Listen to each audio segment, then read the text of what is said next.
espero que estejam com saúde. Hoje eu quero começar um tema com vocês. E na verdade, quando eu falo começar um tema com vocês, não é bem começar um novo assunto. Nós começamos o ano aí falando sobre a Idade Média. Eu expliquei para vocês o contexto em que se deu a Idade Média, os seus aspectos políticos, como funcionava a sociedade medieval, aquela coisa do clero, da nobreza, da grande maioria que eram servos. Eu acho que essa parte ficou muito clara para vocês. E aí, num segundo momento, a gente trabalhou uma questão que eu acho que é fundamental para a gente entender também um aspecto da Idade Média, que é a questão das mulheres. E a gente trabalhou um pouquinho que, apesar de a gente ter essa visão tão negativa sobre a Idade Média, que foi realmente uma época bastante machista, você também tem um protagonismo feminino em várias áreas. Eu expliquei para vocês que em algumas áreas mulheres se destacaram, mulheres chegaram ao poder. Claro que isso nem de longe era a característica geral da Idade Média, né?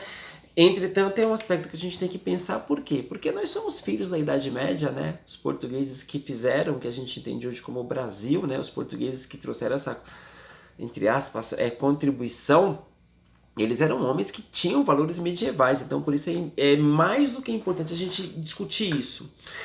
Entretanto, ainda criticando um pouquinho sobre como a gente estuda história, normalmente quando a gente fala de Idade Média, a gente fala especificamente do quê? Da Europa medieval.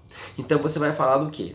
Você vai falar dos servos medievais, você vai falar do clero medieval, você vai falar das relações de poder dentro da Europa. Entretanto, meus amigos, a gente sabe que a história da humanidade, o ser humano, ele é muito mais que a Europa. O saber humano, a cultura humana, aquilo que é o viver, ele se espalhou pelo mundo todo. A espécie humana surgiu na África e se espalhou. Eu expliquei para vocês que muito se fala sobre a Idade Média medieval devido a uma palavra que a gente trabalhou muito ano passado, é o eurocentrismo, aquele olhar que sempre vem da Europa. A Europa é o centro do mundo. E isso nem necessariamente é verdade. Então a gente vai olhar para esse mesmo período que a gente chama de Idade Média com uma outra perspectiva geográfica. Eu quero discutir com vocês, e essa é a matéria, eu quero discutir com vocês esse mundo da antiguidade, aquele mundo do Império Romano, das grandes civilizações que se foram, Grécia, Egito, aí nós chegamos no Império Romano. E é no finalzinho do Império Romano que vai começar o que nós entendemos como a Idade Média. Vocês sabem disso. As invasões dos povos germanos, vocês devem se lembrar disso, que eram preconceituosamente chamados de bárbaros, eles foram se chegando, foram minando o Império Romano, e é dessa desagregação, desse desmonte do Império Romano que vai surgir o que nós chamamos de quê? De Idade Média. Sabemos que um desses povos que a gente chama de bárbaros, um desses povos germanos eram os francos, né? Tiveram um grande imperador aí que era um cara chamado Carlos Magno, né? Então assim que o Império Romano caiu, um pouquinho tempo depois, os francos até tentaram fazer ali um império, mas ele acabou ruindo também. E é exatamente nesse momento que o Império Romano se desmancha e mesmo os francos não conseguem manter um império, é nesse mundo que está desagregando, cheio de guerra, cheio de gente fugindo para o campo. A gente não pode esquecer que a maioria das pessoas viveram no campo, por isso que na Idade Média as pessoas viveram no campo. É nesse momento de desagregação que o mundo vai se transformando. Então assim, nós sabemos que na Europa, qual era o contexto? O feudalismo se formando, não é isso?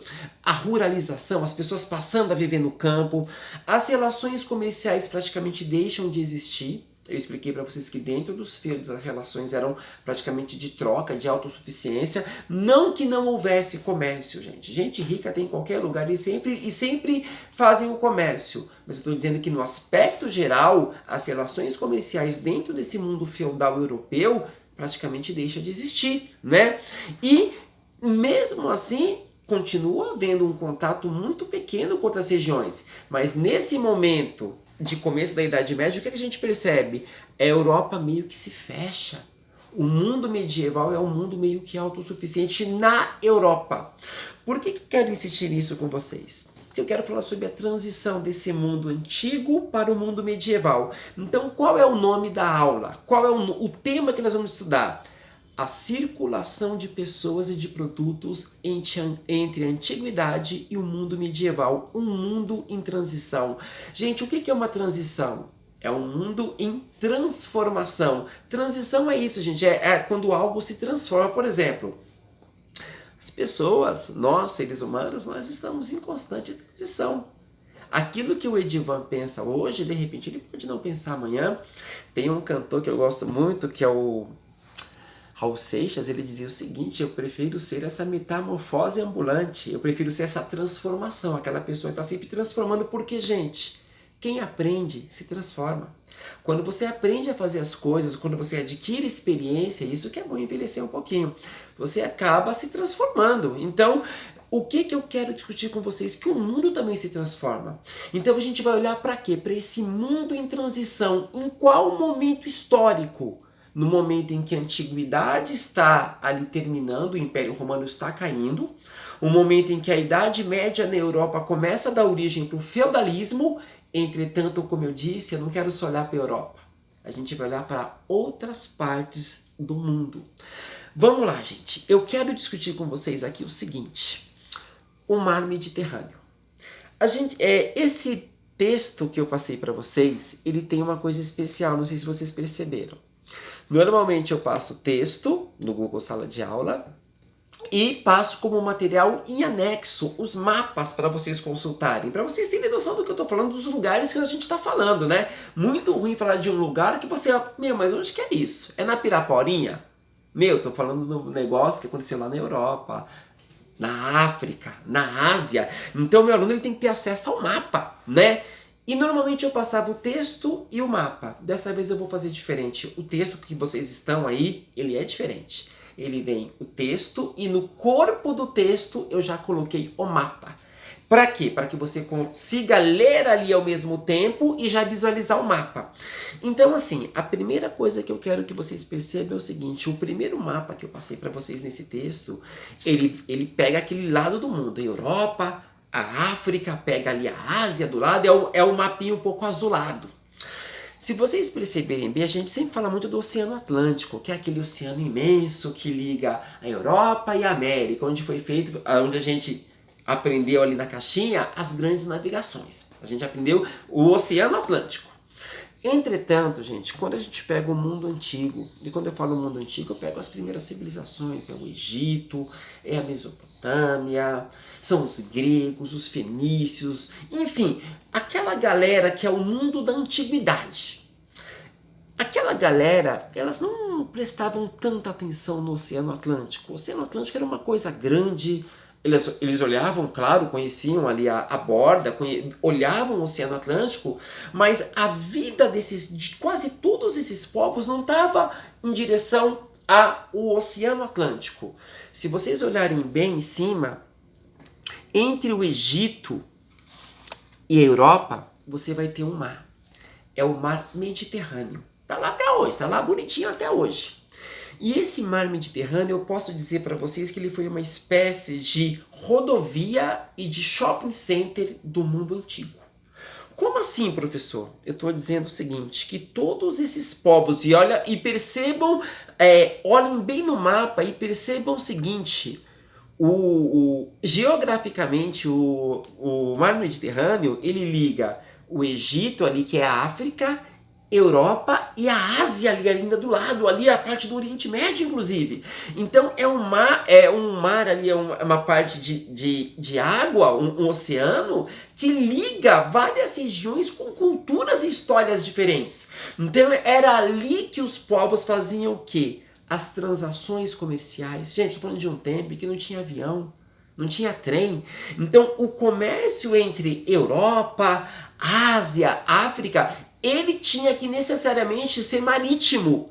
E nesse sentido eu digo para vocês, o mar Mediterrâneo ele teve importância fundamental para egípcios, para gregos, para fenícios, para o povo romano também, para o Império Romano também. Então assim, gente, qual é a grande importância do mar Mediterrâneo ali na antiguidade? Rotas comerciais, rotas de contatos culturais, povos com saberes, com línguas diferentes ali trocando, fazendo comércio um com o outro, e aí a gente não pode mentir. Não era só um encontro pacífico e festivo entre amigos. Não, gente, o pau fechava.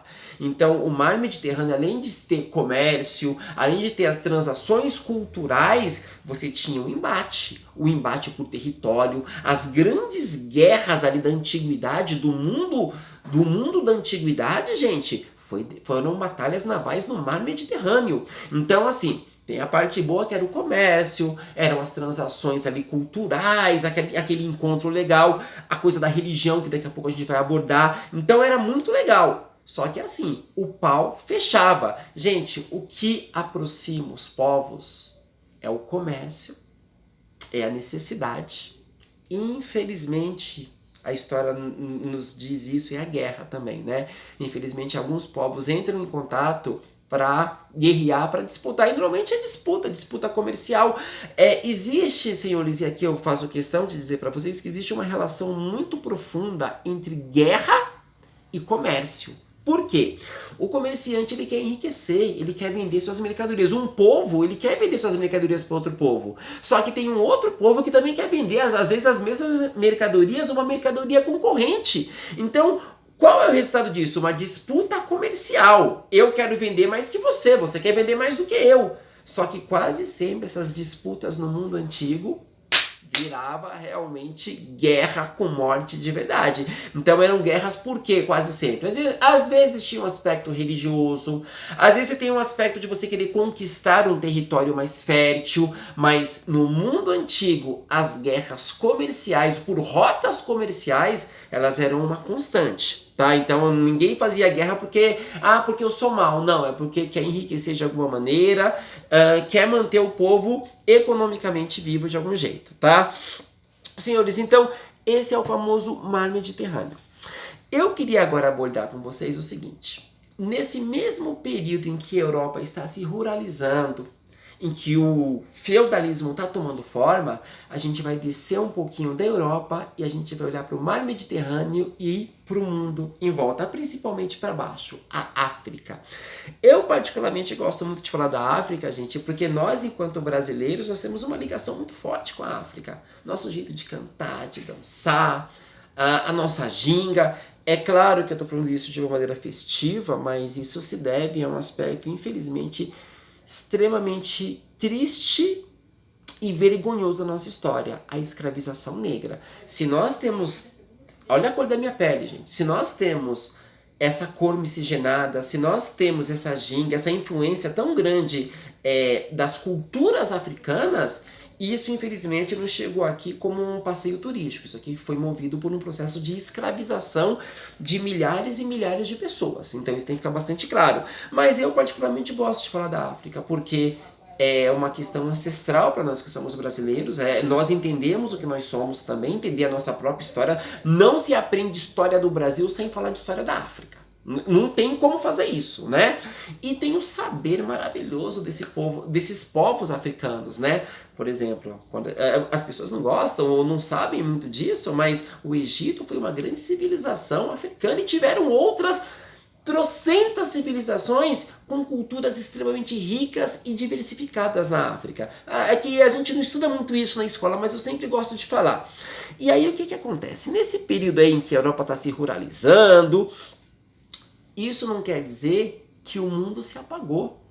Por exemplo, gente, se você olha para a África, para o Oriente Médio, ali para a região da Arábia Saudita, o saber, a cultura, a pesquisa, a leitura, a arte, a matemática se desenvolveu de uma maneira fabulosa.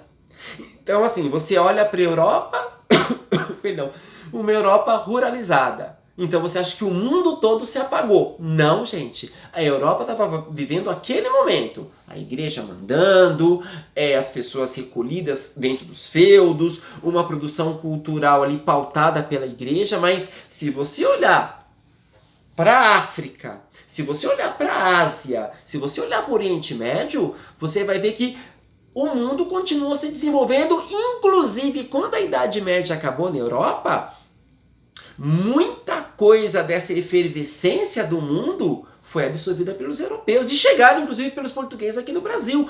Vou dar um exemplo clássico para vocês. os nossos números, gente. Os nossos números são números árabes. Árabes. Se a gente fala em árabe, você sempre, de maneira muito preconceituosa, a gente pensa num terrorista, num homem-bomba. Gente, o mundo árabe, ele floresceu de uma maneira exuberante. Então, por exemplo, imaginem vocês se a gente tivesse que fazer conta matemática com algarismo romano. Imagina você fazendo uma equação com algarismo romano, uma raiz quadrada com algarismo romano. A gente usa o 2, daquele jeitinho. Isso aqui é árabe, gente. Então, eu estou falando só de matemática, mas na arquitetura eles contribuíram muito, na nossa língua também eles contribuíram bastante. Então, assim, o mundo europeu medieval, ele era estático, no sentido de ter uma sociedade estamental ali, a igreja mandando muito e tal. Entretanto, se você olhar para esse mundo da antiguidade se transformando em Idade Média, você olha ali para a Ásia, para a África e para o Oriente Médio, você vai ver uma efervescência cultural muito grande. Então, uma pergunta que eu posso fazer para vocês, por exemplo, é a seguinte: é correto afirmar que o feudalismo ele dominou o mundo todo? Não, professor, só na Europa. Mas e o resto ali, o entorno? Porque percebam que naquele período o mundo ainda não era conhecido como um globo, tá? Então, assim, eu disse para vocês, por exemplo, que o mundo antigo não conhecia muito o Oceano Atlântico. Então, essa parte do mundo que onde nós estamos, a América, não era do conhecimento do público em geral ainda, tá?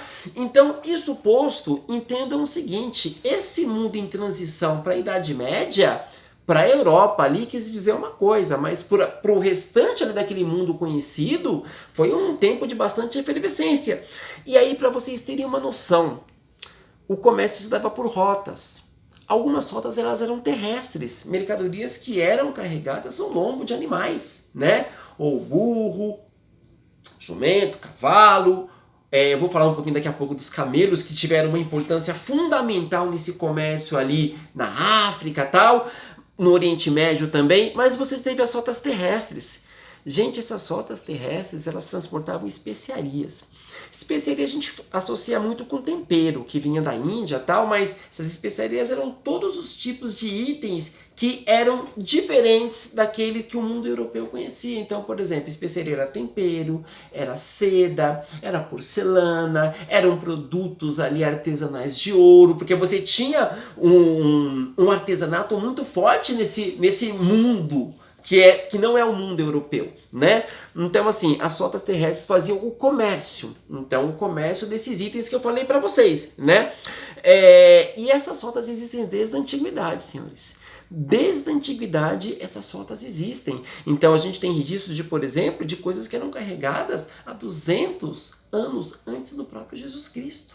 Coisas que vêm, inclusive, antes de uma antiguidade ainda anterior. Então, não eram rotas que foram criadas naquele momento específico. Então, os africanos, por exemplo, já usavam essas rotas terrestres há muito e muito tempo. E essas rotas trouxeram o quê? O encontro não só do comércio, mas o encontro cultural. Saberes diferentes, culturas diferentes. Gente, um mundo que às vezes ele é racista, ele diz que a mistura é uma coisa ruim. E a mistura nunca foi uma coisa ruim. A mistura traz sabedoria diferente. Eu aqui sou uma pessoa, vocês são outras. Como é bom a gente poder trocar conhecimento junto, né? Por exemplo, nesse tempo de pandemia, eu não entendo droga nenhuma de tecnologia. Vocês estão me ensinando. Eu aprendo muito mais com vocês do que vocês aprendem comigo. Eu mal sei mexer no meu celular. Então, nessas rotas terrestres ali entre o Mediterrâneo, a África, a Ásia, então você tinha culturas que se encontravam. Não é só encontro de mercadoria, é encontro de costumes, de hábitos, de saberes diferentes. Inclusive tem um aspecto religioso que eu queria tratar com vocês depois, né? Então essas rotas ligavam o quê? A Ásia, a Europa e a África. Aqui eu queria trabalhar com vocês um conceito que precisa ser muito bem entendido. Só que para entender bem esse conceito, eu queria que vocês observassem o mapa, os dois próximos mapas. É um mapa chamado Rotas Transsaarianas e embaixo tem um outro mapa um pouquinho mais colorido que é o mapa da África. A parte em cima ali, gente, desse mapa da África é o mar Mediterrâneo. Eu queria que vocês observassem bem, em outro momento, depois que essa aula acabar, esses dois mapas. O primeiro mapa, a gente vai falar das rotas transsaarianas. O que são as rotas transsaarianas? Para entender isso, é preciso entender o que é o deserto do Saara, o maior deserto do mundo.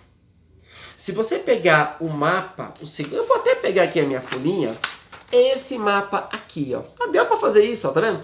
Pegar esse mapa aqui, isso aqui é a parte de cima, é o norte, é a parte de cima da África. Meus amigos, nessa parte de cima da África, você vai ter o maior deserto do mundo, que é o deserto do Saara. Acho que você já viu isso em filme. Você anda dias, meses, anos no meio de dunas de areia, tempestades de areia. É um lugar extremamente seco, é um lugar extremamente quente. É estranho que o deserto ele é muito quente durante o dia, à noite, não sei se sabe disso, ele fica muito frio. E é o maior deserto do mundo. Detalhe, não está na aula de vocês, mas eu sempre gosto de falar disso. Vocês sabiam que o deserto do Saara nem sempre foi deserto? Aquela região do mundo, gente, ela está sofrendo mudanças climáticas desde a formação. É uma região que... Olha que coisa interessante. Existem pinturas rupestres encontradas dentro do deserto do Saara, em rochas, que você tem desenho de animais mamíferos, girafas, hipopótamos. Então, o que isso indica? Que em algum momento do passado, o deserto do Saara, mais de 10 mil anos atrás, tá? O deserto do Saara já foi uma área verde. Só que houve o quê? Um processo de desertificação. O que é isso? Ao longo da história do planeta, aquela região foi ficando mais seca, e aquela vegetação que existia há milhões de anos foi dando origem ao deserto do Saara. Detalhe, esse processo de desertificação não acabou. O deserto do Saara ele tem aumentado até hoje o tamanho dele. É claro que é uma mudança imperceptível, não dá para você olhar assim a olho nu, mas analisando a longo prazo você percebe que o quê? Que esse processo de desertificação ali na África, nesse deserto, ainda é uma coisa muito séria.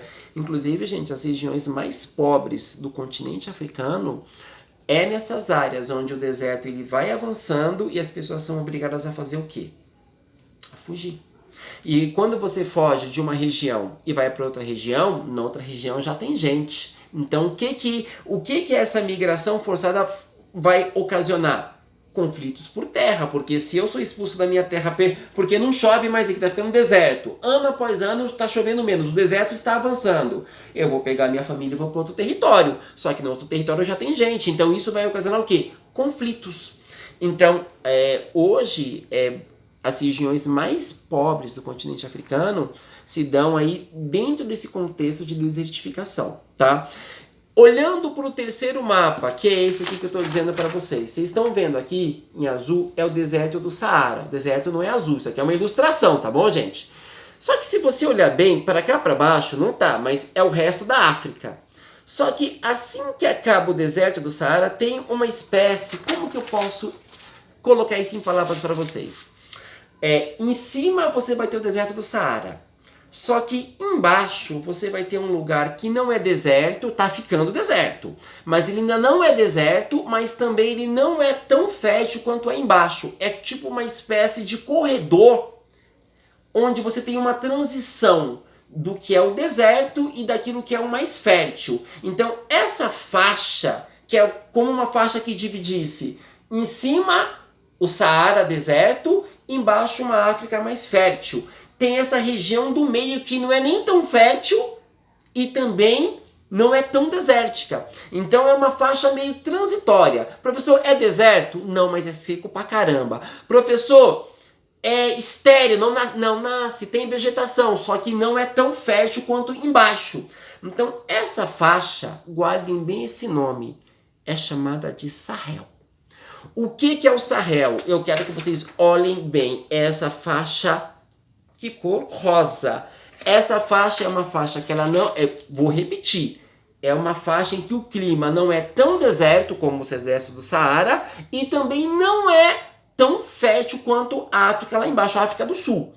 Que isso fique muito claro. O que acontece, gente? Olha que coisa extraordinária.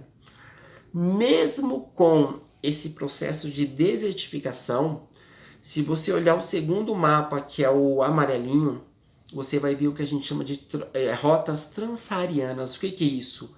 Eram rotas comerciais, e percebam que são várias, podem ver, que é como se fosse um monte de veinhas num braço. Essas rotas são chamadas rotas transsaarianas porque elas trançam, elas atravessam, elas cruzam todo o deserto do Saara. Gente, quem é que faz esse trabalho? Seres humanos? Tinha carro? Não tinha, gente. Eram animais. E um animal que veio, gente, lá da Mongólia, uma região muito próxima da China, um animal que se deu muito bem, mas muito bem nessa região a partir do 3º século depois de Cristo, o camelo. Gente, o camelo é um animal que ele suporta, e é estranho isso, que você colocar o camelo numa floresta com muito mato, tipo floresta amazônica brasileira, nem é o habitat dele, ele não se dá bem. Mas um camelo ele consegue ficar 14 dias sem tomar água. Um camelo ele pode ficar muito tempo sem comer. E ele suporta um peso muito grande. Ele tem toda uma parte física, anatômica, que permite ali ele transitar como nenhum outro animal nas dunas, no deserto. Então eu diria para vocês que os camelos... Tem um modelo de camelo também chamado dromedário. É que um tem uma cumbuquinha e outro tem duas. Mas os dois estão no mesmo contexto. Esses animais eles foram absolutamente importantes nesse comércio, nessas veias aqui, que são as rotas transsaarianas. Então, se eu perguntasse para vocês numa situação de avaliação, o que foram as rotas transsaarianas, professor? São as rotas que cruzavam o deserto do Saara. Senhores, e aí olha que coisa interessante. Naquela região embaixo chamada Sahel, aquela região, apesar de não ser deserto e também não ser tão fértil, ali era onde as caravanas de comércio se encontravam. E ali foram criando o quê? Grandes cidades. Cidades que eram centros de abastecimento para essas caravanas que cruzavam o deserto, então precisava de mantimento, precisava de água para levar, enfim.